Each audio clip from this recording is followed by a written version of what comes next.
ক্রিকেটের প্রেম বোধহয় এমনই হয়, ঠিক যেখানে 22 গজের তৃপ্ততা মেখে হয় একাকার। প্রেমিক প্রেমিকাদের মতন যুগলবন্দি গল্প আর হাসি আনন্দ, রাগ অভিমান কিংবা শান্ত অশান্তের যে উপমাগুলো থাকে, সেই সব রঙই তো লোকেশ রাহুল আর ঋষভ পন্থের এই একই জুটিতে উপস্থিত। হেডিংলি টেস্টের চতুর্থ দিনে ওদের জুটির লড়াই আর সাফল্যের গল্পের পর দীনেশ কার্তিকের মতন বলতেই হয়, এটা যেন দ্রুপ্তি সঙ্গীত আর হিপহপ মিউজিকের সংমিশ্রণ। একজন যেন কোনো কিছুতেই তোয়াক্কা করতে রাজি নয়, আর অন্যজন শান্ত মেজাজে সব কিছু সয়ে যাচ্ছে। ব্যাস ভিন্ন সরল রেখায় যাদের অবস্থানটাই থাকে বেশি, সেই লোকেশ রাহুল আর ঋষভ পন্থ ইংল্যান্ডের বিপক্ষে লিখলেন নতুন এক গল্প। ঋষভ পন্থ আর কেএল রাহুলের ক্রিকেট ক্যারিয়ারটাই যেন ভিন্ন চরিত্রের দুটি সমান্তরাল পথ, একই দিকে আসলেও পুরোপুরি খুবই কম মেলে। টেস্টে একসঙ্গে ব্যাট করেছেন 7 বার। তাদের টেস্টে যখন প্রথম জুটি হওয়ার সুযোগ তৈরি হয় সেই 2018 সালে, যখন দুজনেই ভিন্ন বাস্তবতায় ছিলেন। এই ইংল্যান্ডের বিপক্ষে পন্থ তখন নতুন আর রাহুল বাদ পড়ার পথে।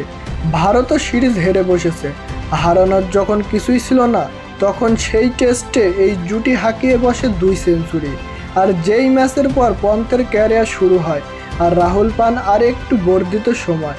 এরপর এই দুজনের শুরু হয় ভিন্ন লড়াই। সবশেষ চ্যাম্পিয়ন্স ট্রফিতে ভারতের পছন্দের উইকেট কিপার ব্যাটার হয়ে ওঠেন রাহুল, আর একাদশেই ছিলেন না পন্থ। আবার গত বছরে টি-20 বিশ্বকাপের রাহুল স্কোয়াডে নেই, পন্থ খেলেছেন সেই আসর। একই রোমাঞ্চ তো আইপিএলও। পন্থ যখন দিল্লি থেকে লখনৌতে, তখন রাহুল ঠিক তার উল্টো পথে। তবে এসব অসম্পূর্ণ গল্পের শেষ মিলনস্থলটা যে ম্যান ইন ব্লু ডেয়ার। রাহুল যখন ভারতের ট্রানজিশন ব্যাটিং লাইনের সবচেয়ে সিনিয়র সদস্য, আগের যুগের প্রতিনিধি, তখন ঋষভ পন্থ দলটার সহকারী অধিনায়ক। তাই দুজনের ওপর দল সামলানোর 2 ভিন্ন দায়িত্ব। আর মজার বিষয় হলো, এই দুজনারই চরিত্রে 180 ডিগ্রি উল্টো। রাহুল, যিনি আধুনিক কিন্তু শান্ত ধারায়, মাথায় লম্বা চুল, দাড়ি, ট্যাটু, টেকনিক্যাল ব্যাটার আর স্থির মস্তিষ্কের। যেখানে পন্থ নাদুস নুদুস, ছেলে মানুষই মন আর আগ্রাসী স্বভাবের। এই তেল আর পানির মেলবন্ধনটাই যেন ঘটল ইন্ডিয়ার জন্য চাপের এক মুহূর্ত।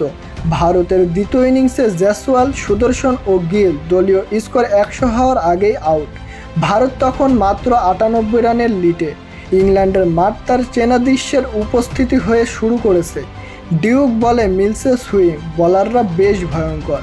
আর এমন এক অবস্থায় গোটা দলের চাপ পড়ে যায় রাহুল আর পন্থ জুটির ওপর।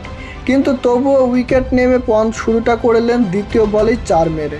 এমনকি শট নির্বাচনের প্রথম দিক থেকে ভুল করতে থাকলে রাহুল শান্ত হতে বললেও পন্থ তার নিজের স্টাইলেই ছিলেন অটুট। আর রাহুল নিজ শান্ত স্বভাবের ব্যাটিং সৌন্দর্যে মুগ্ধ করলেন ম্যাচে। ব্যাস দুজনেই ছুঁলেন সেঞ্চুরি। ভারতও অনিশ্চয়তার পথ ঘুরে 371 রানের লক্ষ্য দিয়ে ইনিংস শেষ করে। ইংল্যান্ডের মাটিতে চতুর্থ উইকেটে ভারতের হয়ে চতুর্থ সর্বোচ্চ রানের জুটি এটি। দিন শেষে রাহুল বললেন, পন্থ এমনই, আর এভাবেই তিনি সফল। আপনি শুধু দাঁড়িয়ে তাকে দেখেন, মুগ্ধ হন, আবার কখনো কখনো মাথা চুলকান তার শট নির্বাচন দেখে। সে একজন একেবারে আলাদা ক্রিকেটার, নিজের পথে চলে, আর আমাদের সেই পথে হস্তক্ষেপ না করাই ভালো। আমি শুধু চেষ্টা করি তাকে যতটা সম্ভব শান্ত রাখতে।